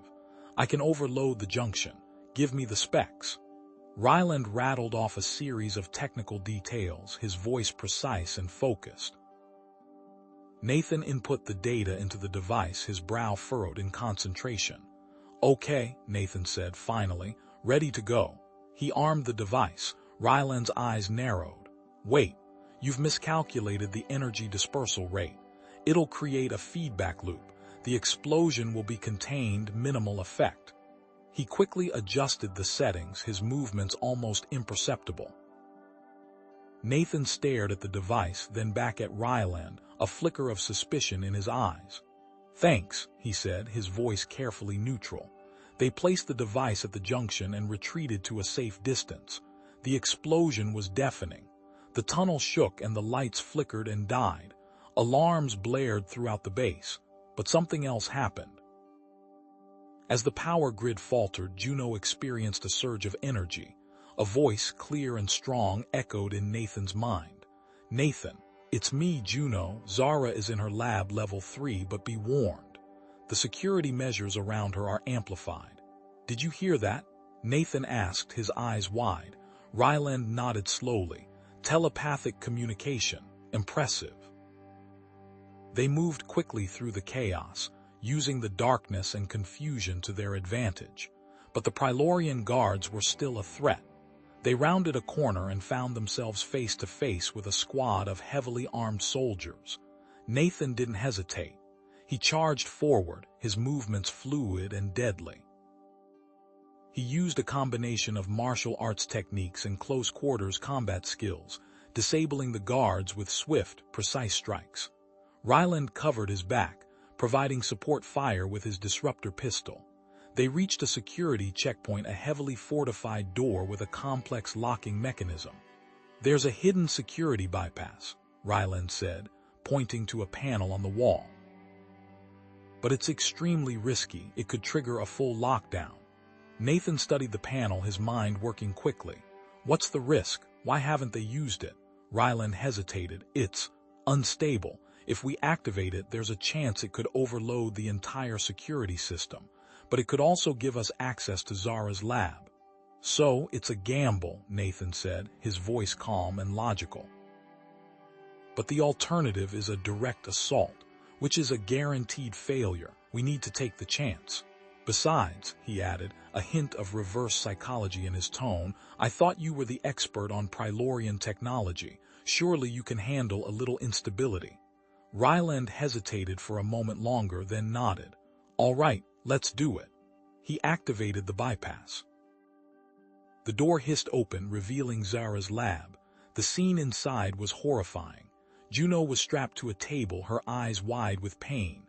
Zara stood over her, adjusting the settings on a large, complex device, the resonance core. Juno was visibly distressed, struggling against her restraints. Zara looked up, surprised but not panicked. "Ryland, how?" "Predictable." She pressed a button on her console. "I activated additional security measures, sealing off the lab and summoning reinforcements." Suddenly, alarms blared even louder. "Mark's ship has been detected approaching the base," Ryland said, his voice grim. "They're initiating a full lockdown." Zara smiled. "Excellent, it seems my errant assistant will have some company very soon." "You anticipated this?" Ryland asked, his voice tight. Zara chuckled. "Of course I did, Ryland. I am, after all, the superior intellect. I always knew you were too sentimental for your own good. That's why I implanted a tracking device on you, of course, just in case." Ryland flinched, his face registering genuine shock and betrayal. He reached up to his neck, feeling for the device. Suddenly, Juno unleashed a pulse of energy. The lab shook and the restraints holding her loosened. Now Nathan, her voice echoed in his mind. Nathan didn't hesitate. He charged towards Zara, his disruptor pistol raised. But Zara was ready. She activated the resonance core. A wave of energy washed over Juno, causing her to scream in agony. The energy levels in the base began to rise exponentially. The resonance core pulsed with a malevolent light, bathing Juno in an energy that felt like razors under her skin. Her scream tore through the lab, a sound that clawed at Nathan's insides. The Prilorian bioluminescent tattoos flared wildly across her skin, a chaotic display of agony. He saw the muscles in her fists tight, her silver eyes squeezed shut against the onslaught. Nathan lunged. He had to stop this. He sprinted toward Zara, adrenaline flooding his system, but she barely glanced his way. A shimmering, almost invisible barrier sprang into existence around her, deflecting his desperate grab. He slammed into the field, the force throwing him back, his shoulders screaming in protest. Around them, the base groaned under the strain. Lights flickered erratically, consoles sparked and hissed, and the air filled with the acrid smell of ozone. Warning klaxons blared, their piercing cries adding to the cacophony. The resonance core was drawing too much power, pushing the geothermal systems beyond their limits. Zara didn't even acknowledge him. Her focus remained solely on Juno, her silver eyes gleaming with cruel satisfaction. "Such potential," she murmured, her voice amplified by the lab's comm system. "Wasted on a weakling, but soon that will change." She turned her gaze to Ryland. "The tracking device, merely a contingency. My primary objective was assessing human susceptibility. You, Ryland, proved remarkably compliant, a testament to your species' pliability." Ryland, his face a mask of conflicted emotions, took a step toward the core. This isn't right, Zara." Zara laughed, a cold, brittle sound. "Right. There is only power, Ryland, and soon Juno will be a weapon, her DNA rewritten to serve my purpose. No more compassion, no more hesitation, only obedience." She gestured towards Juno, still screaming in agony. "The resonance core will strip away her weakness and leave behind the perfect Prilorian warrior." Ryland lunged for the control panel, his fingers flying across the holographic interface. "I can override your commands." His voice was strained, desperate. But as he manipulated the controls, the core's energy output spiked, the room shuddering violently. "No, I'm making it worse." Nathan, scrambling to his feet, saw his opportunity. The geothermal vents. The resonance core was drawing power directly from them, amplifying Juno's abilities but at a terrible cost. He had to disrupt the flow. "Ryland, the geothermal regulator, the main one, Section 7. He yelled, hoping Ryland could hear him over the chaos. "You know the system. Target it." Zara's head snapped towards him, her eyes narrowed. "You think you can stop me, human?" With a flick of her wrist, another energy field sprang up, this one far larger, encasing Juno and Ryland, separating them from Nathan. He was trapped, helpless. But Juno, despite the searing pain, focused her will. He could see the effort etched on her face, her tattoos glowing with a fierce, defiant light. The force field shimmered, wavered, and a tiny fissure appeared just big enough for him to squeeze through. He didn't hesitate. He hurled himself at the opening, ignoring the burning sensation as he brushed against the energy field. He landed on the other side, stumbling, but recovered quickly.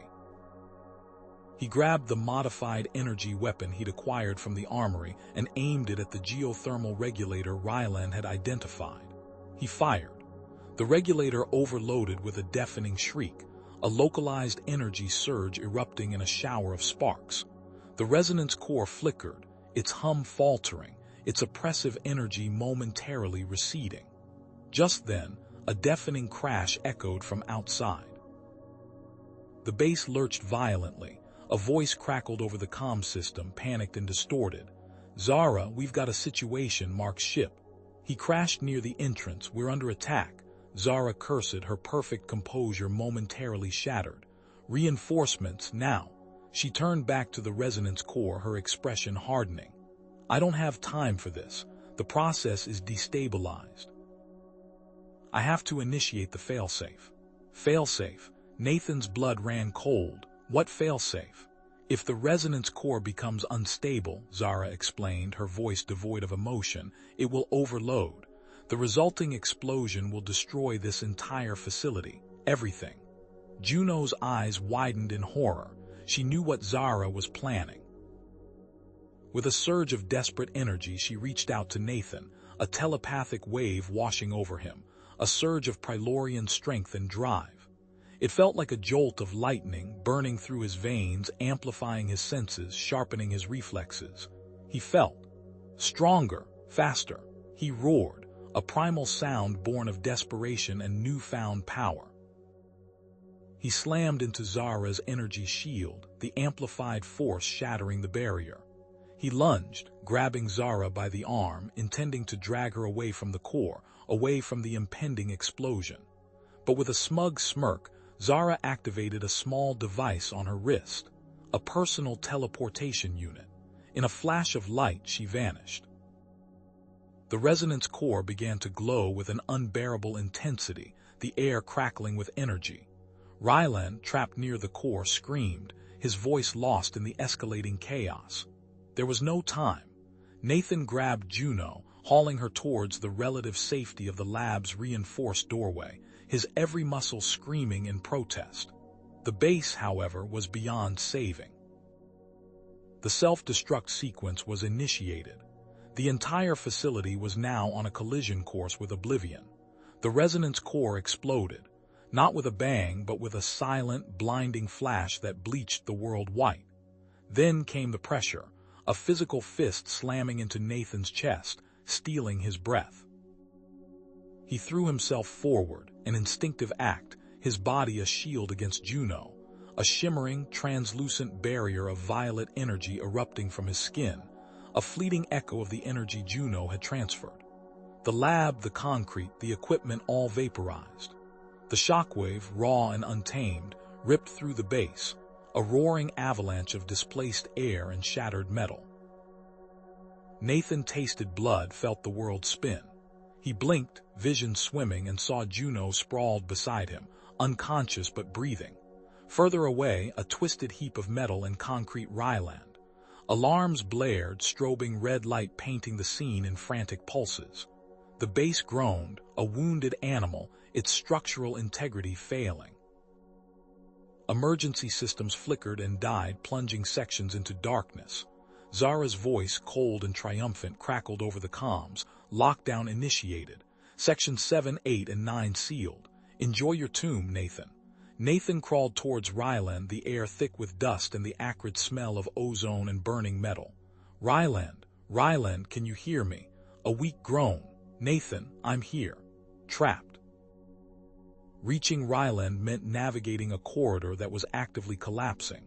Chunks of the ceiling rained down and the floor vibrated with each shudder of the dying base. Juno stirred, her eyes fluttering open. She reached out, her hand finding Nathan's. A jolt of connection, a fleeting image in his mind, a map of structural stress, a path of least resistance. This way. Safest path.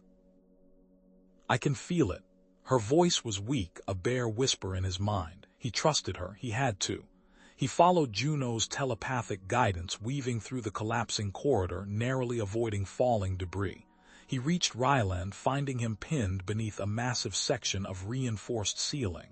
Nathan, get Juno out of here. She's the priority. Ryland coughed, blood trickling from his lips. I'm not leaving you, Ryland, Nathan said, his voice tight with grit. He braced himself, his muscles straining, the Prylorian energy lending him unnatural strength. He heaved, pushing against the concrete, the muscles in his back screaming in protest. The debris shifted, groaning ominously. A section of the wall cracked, spider webbing across the surface. Nathan, stop, you'll bring the whole thing down, Ryland gasped. Suddenly, a panel on the wall slid open, revealing a narrow maintenance tunnel. Ryland's hand, slick with blood, rested on a hidden emergency override. Take it, a gift from a dying man. Zara never knew it was here. "No, Ryland. Go, Nathan, now.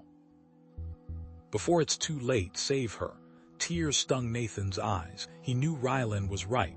He couldn't save him, not now, not without dooming them all. He scooped Juno into his arms, her body light against him. "I'm sorry, Ryland." He plunged into the tunnel, the corridor collapsing behind them in a thunderous roar. The maintenance tunnel was cramped and dark, barely wide enough for Nathan to navigate while carrying Juno. It sloped downwards, the air growing colder with each step. Finally, he reached a heavy steel door, sealed shut by a thick layer of ice and snow. This was an emergency evacuation point, rarely used and long forgotten. Nathan placed Juno gently on the ground. He focused, channeling the Prylorian energy, feeling the heat building within him. He pressed his hands against the ice, and it began to melt, hissing and steaming as the intense heat turned it to water. He carved a narrow passage, just large enough for them to squeeze through. As he reached for the emergency release, the tunnel flickered with red light. Automated defense turrets concealed in the snow outside whirred to life, their targeting lasers painting Juno in a deadly crimson glow. "Zara," Nathan hissed. She was always one step ahead. He reacted without thinking, his enhanced reflexine iking in. He channeled the Prylorian energy, focusing it into a concentrated pulse. It wasn't a beam, not yet, but a disruptive wave of energy that overloaded the turret's targeting systems. They sputtered, their lasers flickered, and then died, their mechanical limbs collapsing into the snow. He threw open the emergency hatch and pulled Juno out into the blizzard. The base behind them was a crumbling inferno, smoke and flames billowing into the storm-racked sky. Zara's voice, filled with fury, echoed in their minds. "You can't escape me, Nathan. I will hunt you both to the ends of this frozen world." Juno shivered, her eyes scanning the landscape. "Geothermal vent, nearby. I can sense it." Nathan nodded, relief washing over him, quickly replaced by a sharp, stabbing pain in his chest. The Prylorian energy was surging, wild and uncontrolled, threatening to overwhelm him. He gasped, clutching at his chest. "Nathan, what's wrong?" Juno cried, her voice filled with concern. "The energy, I can't control it." He choked out. Juno reached for him, her eyes glowing with a soft violet light. "I can help. A telepathic link. I can guide you." He hesitated. He knew the risks. A telepathic link with a Prylorian. It could be dangerous, unpredictable, but he was running out of options. "Do it," he said, his voice a strained whisper. "Please." "Help," she finished, her voice a bare whisper against the howling wind. Her knees buckled, and Nathan caught her before she face planted into the snowdrift. She was trembling violently, her skin clammy and cold even through his gloved hands. "Damn it," he muttered, his breath clouding in the frigid air. He needed to get her inside and fast. Every second out here was costing her. He shifted her weight, supporting her as best he could. "Come on, Juno, stay with me." He quickly ran through a mental checklist. Hypothermia was setting in fast. He needed to raise her core temperature. Shelter, warmth, and dry clothing were paramount. He ripped open his thermal suit, ignoring the immediate bite of the cold against his skin. He needed to feel her skin against his. As he struggled to support her and maneuver them both, he noticed something he hadn't before: intricate patterns etched into her skin, glowing faintly beneath the translucent material of her suit. They pulsed with a soft, ethereal light, shifting and changing in response to her ragged breaths. Bioluminescent tattoos. He remembered reading about Prylorian physiology, a complex system of dermal indicators reflecting emotional and physical states. Now, he just wished he'd paid more attention to the details. The tattoos closest to her heart pulsed erratically, a frantic, flickering blue that spoke volumes of her distress. Others, near her extremities, were dim and fading, starved of energy. He didn't need a medical scanner to know she was in serious trouble. "Okay, Juno," he said, his voice strained against the wind. "We're going to get you warm, just hold on." The outpost was too far. He wouldn't make it in time carrying her. He had to find closer shelter, a snow cave. It was risky, but it was their only chance. He'd seen a small crevice a few hundred meters back, near a cluster of ice formations. It might provide enough protection from the wind to build a makeshift shelter. He adjusted his grip on Juno, gritting his teeth against the cold that was already seeping into his bones. He had a choice to make. Try for the outpost, a near-certain death sentence for Juno, or gamble on the snow cave. The cave was the only real option. "Here we go," he said, his voice barely audible above the roar of the blizzard. He started to trudge back the way they came, each step a battle against the wind and the deepening snow. Juno was dead weight in his arms, her shivering growing weaker with every passing moment. The tattoos flickered like dying embers, a desperate plea in the face of the encroaching cold. He pushed on, driven by a primal urge to protect the fragile life in his arms, hoping against hope that he was making the right decision. The wind howled with a renewed ferocity, biting through the layers of Nathan's thermal gear as if they were mere fabric. He squinted, the swirling snow momentarily thinning to reveal a patch of sky, impossibly dark and turbulent. "Something's not right," he muttered, his voice tight against the rising wind. "This isn't natural." Juno, huddled beside him, shivered uncontrollably despite the meager warmth of the cave. Her bioluminescent tattoos flickered faintly, a pale, erratic pulse beneath her translucent skin. "Prylorian weather tech," she rasped, her voice barely audible above the gale. "They can detect heat signatures even beneath the snow. This hiding place is useless." A crackle from Nathan's comm unit interrupted her. A harsh, metallic voice, speaking in heavily accented English, filled the small space. "Research Outpost 7, this is Commander Ferengi of the Prylorian Retrieval Unit. We are aware of your collaboration with the fugitive Juno. Return her immediately and we will overlook your indiscretions. Refusal to cooperate will result in the exposure of your teams. Unsanctioned research activities, your choice." Nathan's eyes sharp. "Unsanctioned research activities. They know we're Experim Doctor, and G on the local wildlife," Juno croaked.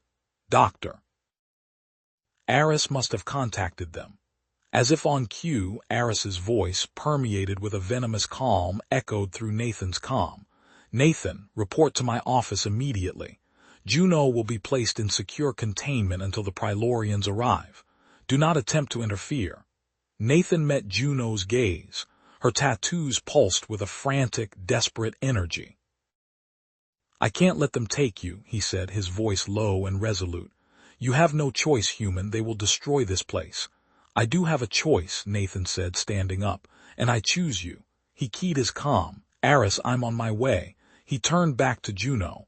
"I'll play along for now, but we're getting you out of here." Juno closed her eyes, her face drawn. "There is something. You must understand. Prylorians possess what we call a resonance link. If I feel a strong emotion, fear, hope, even affection, it strengthens the signal. It makes me easier to find. So, what you have to become?" "Cold," Nathan asked. "Emotionless. It is the only way." Juno's tattoos dimmed, becoming almost invisible. The transformation was subtle, but Nathan felt a chilling shift in her presence. "All right," Nathan said, stealing his purpose. "Then let's give them something else to look at." He grabbed his toolkit. "I know this outpost like the back of my hand, and I know how to make things disappear." He pulled out a small circuit board. Lucky for us, Aris was too cheap to upgrade the power grid. Old tech has its advantages. He began modifying the board, his fingers moving with practiced speed. "I'm going to create a localized electromagnetic pulse, an EMP. It'll knock out the Prylorian weather tech for a few minutes, give us a window to get out of here." A warning klaxon blared through the outpost. "Intruder alert," a synthetic voice announced. "External breach detected, Sector 4. "Damn it," Nathan swore. "They're not waiting, they know something's up." He shoved the modified circuit board into a wall panel, sparks flying. The lights flickered, then died, plunging the corridor into darkness. A low hum filled the air as the EMP discharged. That won't hold them for long, Nathan said, pulling Juno to her feet. Let's go. I'm rerouting power to emergency lights, but their motion activated. Stay close. They moved through the darkened corridors, shadows dancing around them. Security cameras, now useless, stared blankly from the walls. They skirted around security patrols, their footsteps muffled by the thick carpeting. Aris's panicked voice crackled over the comm, ordering security to intercept them. Almost there, Nathan whispered, keying in a code to a restricted door. Geothermic Energy Research Lab. They're experimenting with some serious power sources in there. It's our best shot. As the door hissed open, Juno stumbled, clutching her head. A wave of pain washed over her face, her tattoos flaring momentarily before she forced them back under control. What is it? Nathan asked, his voice filled with concern. They are willing to destroy this place, she gasped. To kill everyone, to get me back. Nathan's expression hardened. Then we're going to make damn sure they can't. He hurried her inside the lab. The lab was a chaotic mess of wires, pipes, and humming machinery. A large geothermal tap fed directly into the facility's power grid. Nathan ignored the complex equipment and focused on a power regulator, his eyes scanning the schematics. I can modify this, he muttered, to create a localized heat sink. It'll draw all the thermal energy away from you, masking your signature. He worked quickly, rerouting power conduits and jury-rigging a makeshift device. Sparks flew and the air crackled with energy. Almost. With a final surge of power, the device sputtered to life, bathing the room in an eerie blue glow. Activating heat sink, Nathan announced. The klaxons wailed louder now, joined by a new, more urgent alarm. Red lights flashed. Emergency lockdown initiated. Containment breach detected. All personnel evacuate Doctor, immediately. A figure stepped out of the shadows. Doctor. Aris, a stun weapon raised in his hand, blocked their path. It's over, Nathan. I've contacted the authorities. You're responsible for the energy spike, for the lockdown. You're going to prison for sabotage. He aimed the weapon at Juno. And she, he sneered, is going to be the most fascinating specimen this planet has ever seen. Before Nathan could react, Aris fired. Nathan lunged forward, throwing himself in front of Juno. The stun blast hit him full force, his body convulsing as he collapsed to the floor. The lab doors crashed open. 3 Prylorian warriors, clad in black armor, stormed into the room, weapons raised. Their leader, a towering figure with crimson tattoos, scanned the scene. Juno, he barked. You are found, and you are guilty. Juno stood over Nathan's prone form, her tattoos flaring in a chaotic, uncontrolled display of rage and despair. The Prylorian leader sneered. Treason, dereliction of duty, abandoning your scout team, the sentence is death. He gestured to his men. Arrest her. He turned back to Juno, his voice cold and unforgiving. However, you will be given a chance to prove your loyalty. Kill the human. Prove you are one of us. Juno staggered, the stun blast momentarily overloading her nervous system. Her muscles spasmed, vision blurring, but the ingrained discipline of a Prylorian warrior snapped her back. I will not kill him, she snarled, the words ragged, directed at the team leader. He is innocent.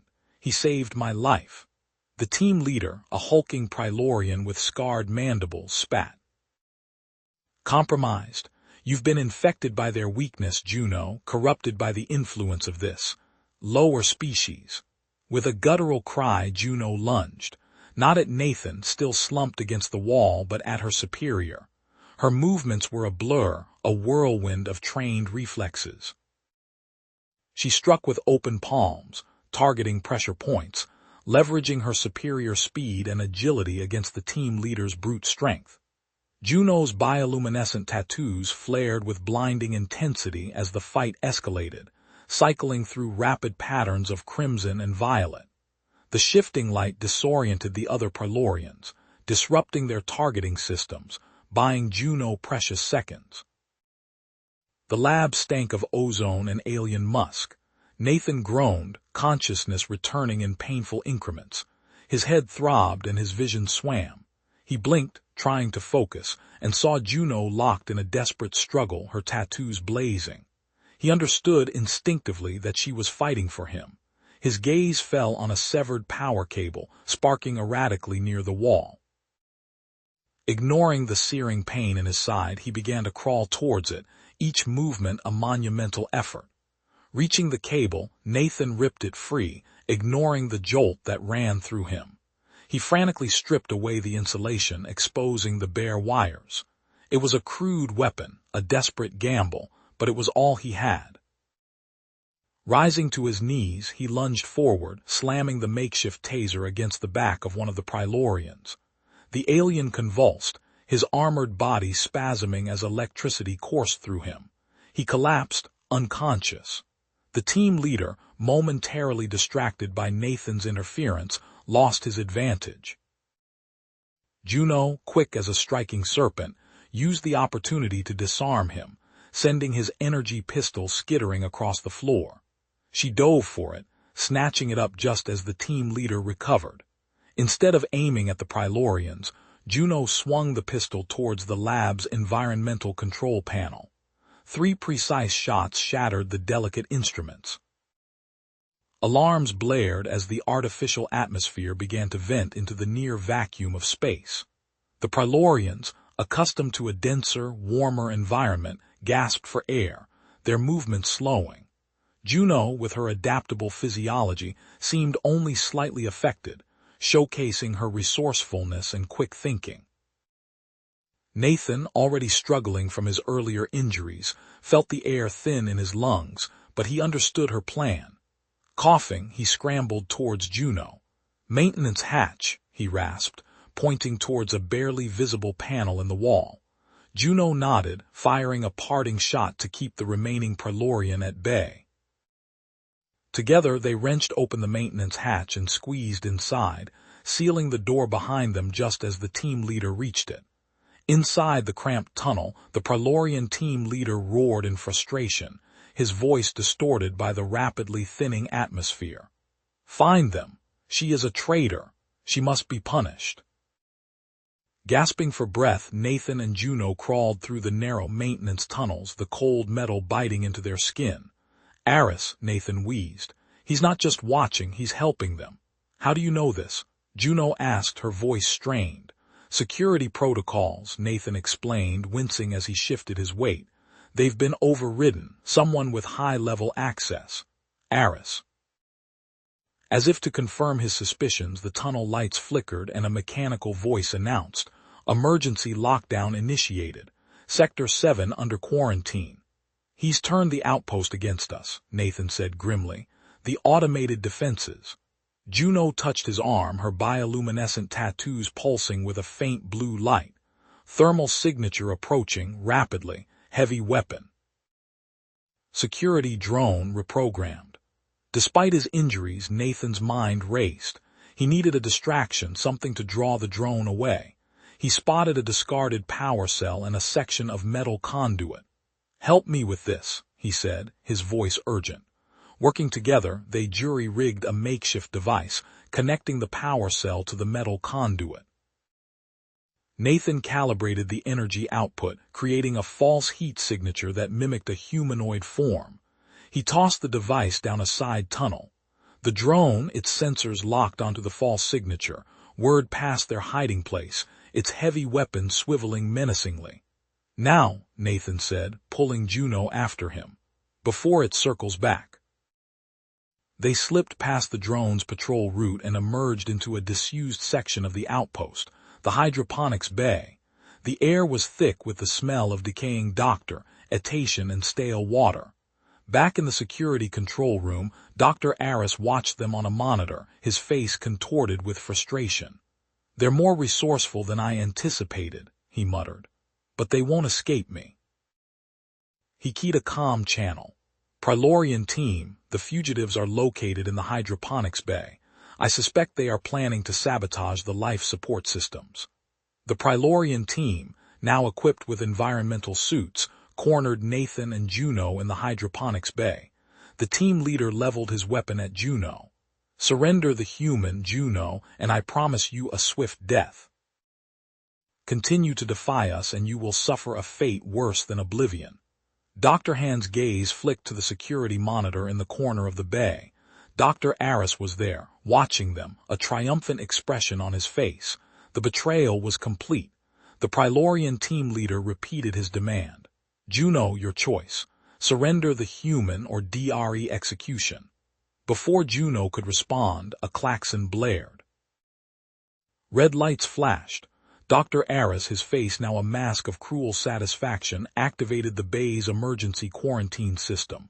Heavy blast doors slammed shut, sealing them inside. Gas hissed from ceiling vents. Neurotoxin, Nathan realized, his voice tight with dread. Designed for non-human life forms. Juno gasped, clutching at her throat. Her bioluminescent tattoos flickered erratically, her eyes wide with panic. The gas was working quickly. Her knees buckled and she crumpled to the floor, choking and sputtering. Nathan stared at her, his mind blown. He was unaffected by the toxin. He could save himself. He could escape.